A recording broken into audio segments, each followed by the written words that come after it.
Vikend na obali, hiška v smučarskem središču, zidanica na podeželju. Stavbno zemljišče, na katerem ne nameravate graditi. Podedovano stanovanje, ki ga oddajate turistom. Luksuzna vila, kupljena kot naložba. Vse to je del nove vladne davčne enačbe predvidenega davka na stanovanjske nepremičnine. Toda, kaj bi to dejansko pomenilo za lastnike večjih stanovanj, najemnike, sobodajalce občine? Bi tak davek res povečal ponudbo najemnih stanovanj, umiril vrtoglave najemnine, prepričal najemodajalce, naj stanovanj ne oddajajo na črno ali turistom? Bi se zaradi davka na trgu res znašlo več stanovanj, cene pa bi se zato umirile? No pa poglejmo stanovanje v centru Ljubljane. Bravo, bravo. Krasno stanovanje v samem središču Ljubljane. Ja, to je od naših, lepših stanovanj, ki jih trenutno oddajamo v Ljubljani. Kot vidite, so pogledi prekrasni, ne? Gor se vidi krasen ljubljanski grad, je tudi lepo opremljeno. To stanovanje konkretno se je oddajalo prej turistom, zdaj se pa oddajalo dolgoročno. Kot vidimo, je za 2 osebi. Srednje veliko bi lahko rekli. Tako srednje veliko, je pa moderno, bolj luksuzno, dražje pohištvo. Kaj pa najemnina recimo takšnega stanovanja? Ta stanovanja, najemnina je kar visoka. Taka stanovanja s takimi pogledi, s takim pohištvom so v Ljubljani nekje med 2,5 pa 3 in ta je v tem zgornjem segmentu. Ljubljana, Gorenjska, obala. To so deli države, kjer se najbolj neposredno kažejo vse anomalije, vsi absurdi nepremičninskega trga. Stanovanj primanjkuje, prodajne cene in najemnine rastejo, leto za letom padajo rekordi. V prestolnici se najemnine, pojasnjuje Dušan Lazar, direktor nepremičninske franšize Century 21 Slovenija, sicer trenutno začenjajo pri dobrih 500 evrih. Za te najmanjše garsonjere, poprečne garsonjere so 600, enosobna stanovanja so tam okoli 800, 750, dvosobna in 2,5-sobna grejo že do 1000 evrov, pa malo večja, malo boljša stanovanja na boljših lokacijah, pa v povprečju tam tudi do 1500 evrov. Vse višje so tudi prodajne cene. Leta 2023 je najdražje stanovanje v prestolnici, 350 kvadratov v vili Schellenburg, preseglo 3 milijone evrov. Lani so novo 170 kvadratnih metrov veliko stanovanje v centru mesta prodali za več kot 2 milijona evrov, rabljeno v Rožni dolini za dober 1,5 milijona, kar je več kot 5000 na kvadratni meter. Rabljena stanovanja se že bližajo v Ljubljani ceni 5000 evrov. Nova stanovanja se pa že bližajo tam nad 6000.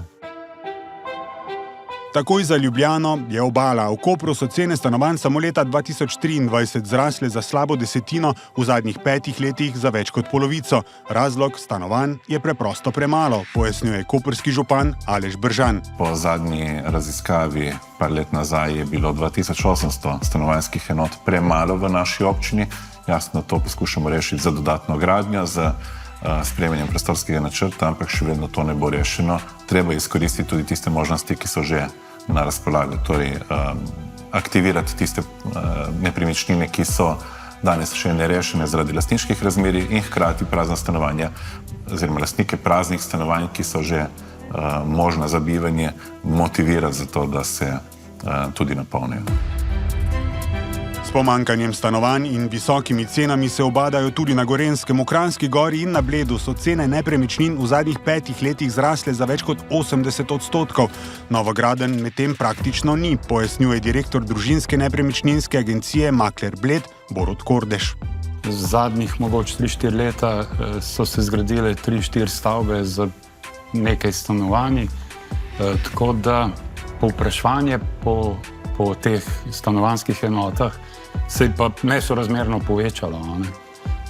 Rabljena stanovanja dosegajo izredno visoke cene, tudi 4000 evrov po kvadratnem metru, kar je v bistvu, recimo 2-3 leta nazaj se nekaj taga nismo niti mogli predstavljati, da je to možno. Stanovanje, ki se pojavi na trgu, recimo v Radovljici, na Jesenicah, Tržiču, je prodano v nekaj dneh. Nič drugače ni na najemnem trgu. Primer je tak, če mi damo oglas za najemno stanovanje, je lahko v 3-4 urah 40 klicev, 50. Že to pove v bistvu situacijo. Te najemnine so zrasle, so izredno visoke tudi na tem našem delu, ne samo v Ljubljani.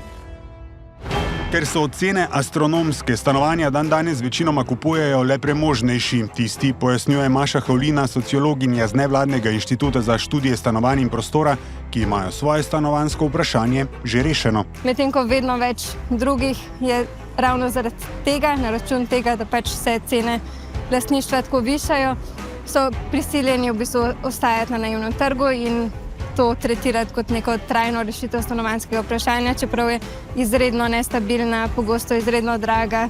Vidimo, da so nekatera stanovanja na najemnem trgu v izredno slabih pogojih in da ne omogočajo v bistvu nikakršne kakovosti bivanja. Stanovanja so torej v veliki meri postala naložba, dobičkonosna investicija, premoženje, ki tudi če je prazno, praktično ni obdavčeno. Politika ni intervenirala v to, da bi preprečila v resnici nastanek tega stanja, v katerem je v bistvu najboljše na stanovanjskem področju tistim, ki si pač lahko največ privoščijo in ki lahko investirajo v stanovanja in ki jih lahko izkoriščajo kot vse kaj drugega, kot dejansko stanovanje. Torej govorimo pač tukaj tudi o oddajanju potem naprej ali pa tudi o Airbnb-u ali pa preprosto o tem, da stanovanja kupijo kot naložbo in ga puščajo praznega, ker še vedno cena oziroma vrednost stanovanja dolgoročno raste in se jim tudi to splača. Stanovanje ne sme biti investicija, stanovanje mora biti predvsem enota bivanja. Ni normalno, dodaja arhitekt dr. Miloš Kosec, da stanovanjske težave mladih dandanes v bistveno večji meri kot nakupi, najemi ali stanovanjski skladi rešujejo smrti sorodnikov. Lahko se nam zdijo stvari samoumevne. Lahko se nam zdi samoumevno, da je polovica naših pogovorov z znanci in prijatelji okrog cen nepremičnin, okrog vprašanja, kdaj bo končno šlo vse navzdol. Lahko vse gledalce pomirim, cene ne bojo šle navzdol, tako kot drugod po zahodnem svetu ne grejo nikoli navzdol. Tako da ni se dovolj zanašati na morebitne naključne dogodke, ki se bojo zgodili. Treba regulirati stanje, kakršno je zdaj. Želim si, da bi naslednje generacije do stanovanj prihajale ne zaradi smrti, bolezni in starosti sorodnikov, ampak zaradi svojih potreb in zaradi tega, ker pač potrebujejo prostor, kjer bojo živeli. Da bi uredila stanje na nepremičninskem trgu, obenem pa razbremenila stroške dela, je vlada, kot je premier Golob prvič razkril v intervjuju za Fokus, napovedala obdavčitev stanovanjskih nepremičnin, torej stanovanj, hiš in stavbnih zemljišč za stanovanjsko gradnjo. Izhodišča bodo znana do konca tega leta, se pravi, treba imeti potrpljenje še par tednov in ta izhodišča bodo. In izhodišča so takšna. Nepremičnina, v kateri lastnik živi, ne glede na to, ali gre za milijon evrov vredno luksuzno vilo ali nekaj kvadratov veliko garsonjero, ne bi bila obdavčena. Druga in vse naslednje pa z 1,45% posplošene tržne vrednosti. Skoraj 750 tisoč fizičnih oseb, ki imajo v lasti eno stanovanje ali hišo, davka, če v njej živijo, torej ne bi plačalo, bi ga pa dobrih 170 tisoč lastnikov dveh ali več nepremičnin. Gre za všečen in politično spretno zasnovan predlog, je jasen ekonomist dr. Sašo Polanec. Ker je večina ljudi neprizadeta s tem davkom. To se pravi, splošen nepremičninski davek bi tangiral vse, ali pa vsaj tiste, ki so nad nekimi mejami. Tukaj je pa dejansko res manjšina prizadeta in z tega vidika je politično oportun, ker verjetno bo manj opozicija, kot če bi bila obdavčitev celotne populacije nepremičnin. Če bi pa večina obdavčili, bi pa naleteli na bistveno večji odpor politični in po mojem bi tak davek padel že a priori, kot je že v preteklosti večkrat padel. Na vladi računajo, da bi davek lastnike večjih nepremičnin spodbudil, da jih bodisi prodajo, bodisi dolgoročno oddajo. V tem primeru bi davek znižali za četrtino pobranih najemnin. Tako bi se, po pričakovanjih finančnega ministrstva, povečala ponudba najemnih stanovanj, omejil črni trg, cene pa stabilizirale. Ja, dejansko verjetno se bi nažalost zgodilo prav obratno in se bi najemnine nekje dvignile verjetno za 10 do 20%. Ponekod celo več mogoče. In ko enkrat se najemnine dvignejo, se več ne spustijo. Tako da, kar se najemniškega trga tiče, bi tak davek sigurno močno dvignil najemnine, predvsem najemnine najcenejših, najmanjših stanovanj. Računica je namreč preprosta. Višja najemnina pomeni višjo olajšavo.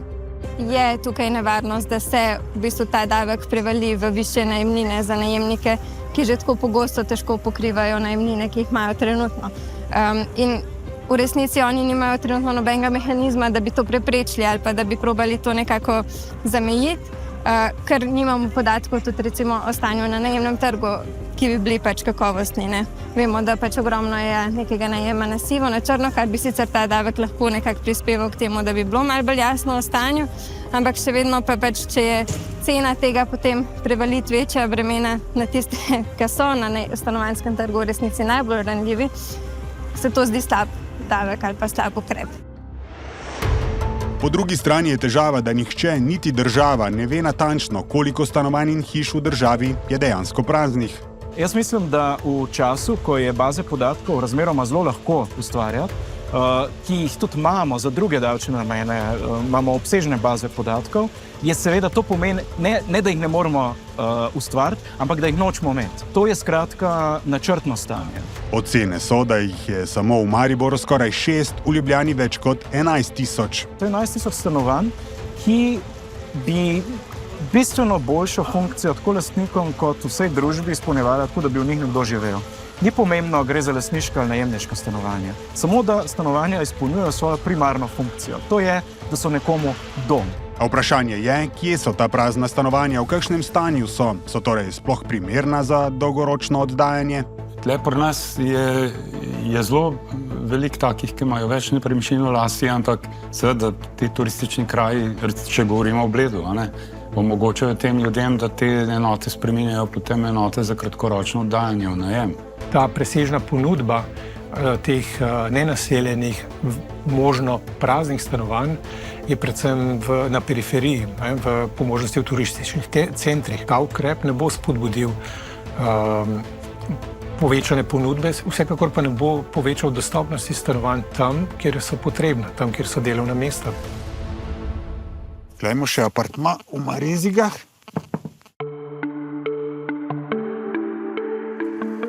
Dober dan, pozdravljeni, Miha Drozg, me veseli, pozdravljeni. Aha, to je eden od apartmajev, ki jih imate trenutno. Tako je, to je manjša enota, ki jo smo jo preuredili za oddajanje. Opremljena kuhinja z dnevnim prostorom. Funkcionalna ni velika, ampak manjša enota. To zdaj oddajate večinoma turistom? To oddajamo turistom. Simon Šinkovec je hiško v severnoistrskem naselju Marezige nad Koprom kupil pred 3 leti. Zdaj jo postopoma prenavlja. Gremo še zgoraj. Tukaj imamo spalnico. Lepo. Nam je bilo všeč teli kamniti detajli. Da se ohrani tudi nek duh stare hiše. Da se ohrani hiša, nasplošno, ker hiša je bila v slabem stanju, je že začela zamakati in v bistvu je rabila nekoga, da bi jo rešil. Da bi si znižal za njegovo hišo predviden skoraj 4.000 visok nepremičninski davek, bi moral apartma oddajati dolgoročno, a to enostavno ni mogoče, zatrjuje. Ena težava je, da hiša ni prilagojena za oddajanje v dolgoročni najem, nima ogrevanja, ker je primarno mišljeno za turistični najem. Druga stvar pa je slaba zakonodaja na področju dolgoročnega oddajanja.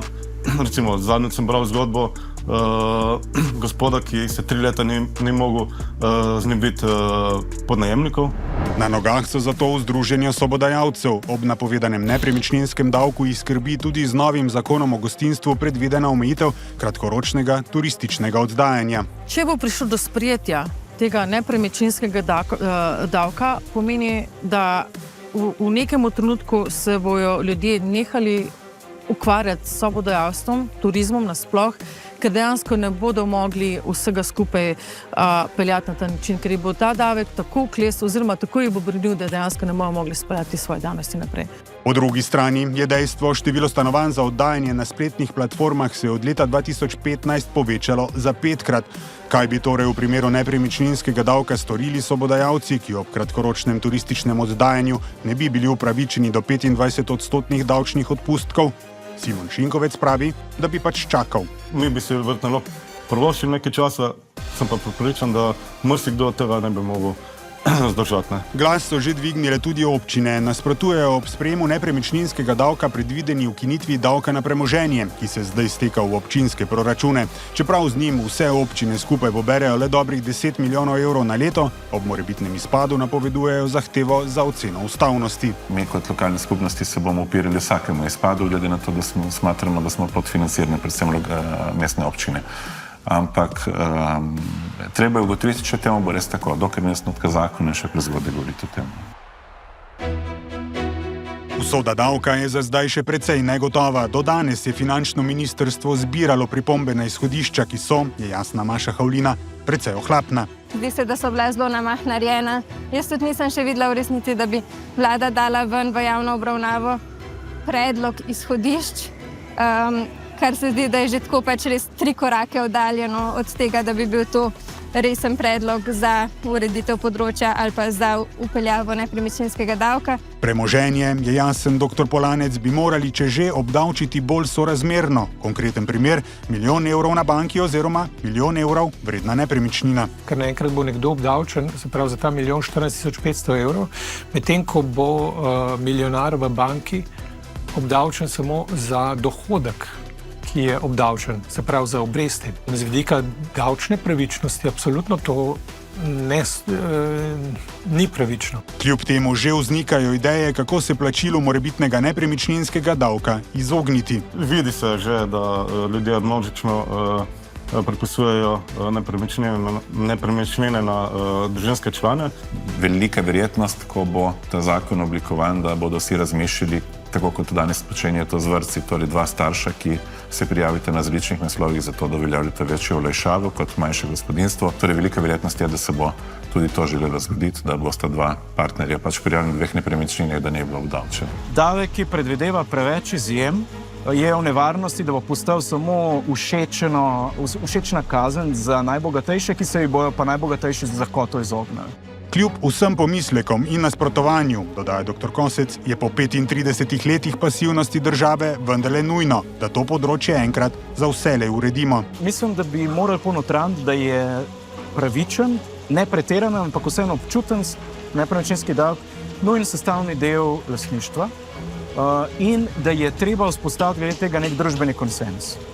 Da je jasno razvidno, kam grejo sredstva, ki se naberajo na račun nepremičninskega davka. Po mojem, da in razbremenitev plač in gradnja novih najemnih stanovanj sta legitimna cilja sredstev, ki se naberajo zaradi tega davka. In preprosto ključno je, da to vsi razumemo kot lastno prioriteto, tudi lastniki stanovanj, ki so v tej državi v večini. A časa za tak pomemben ukrep ta vlada nima več prav veliko.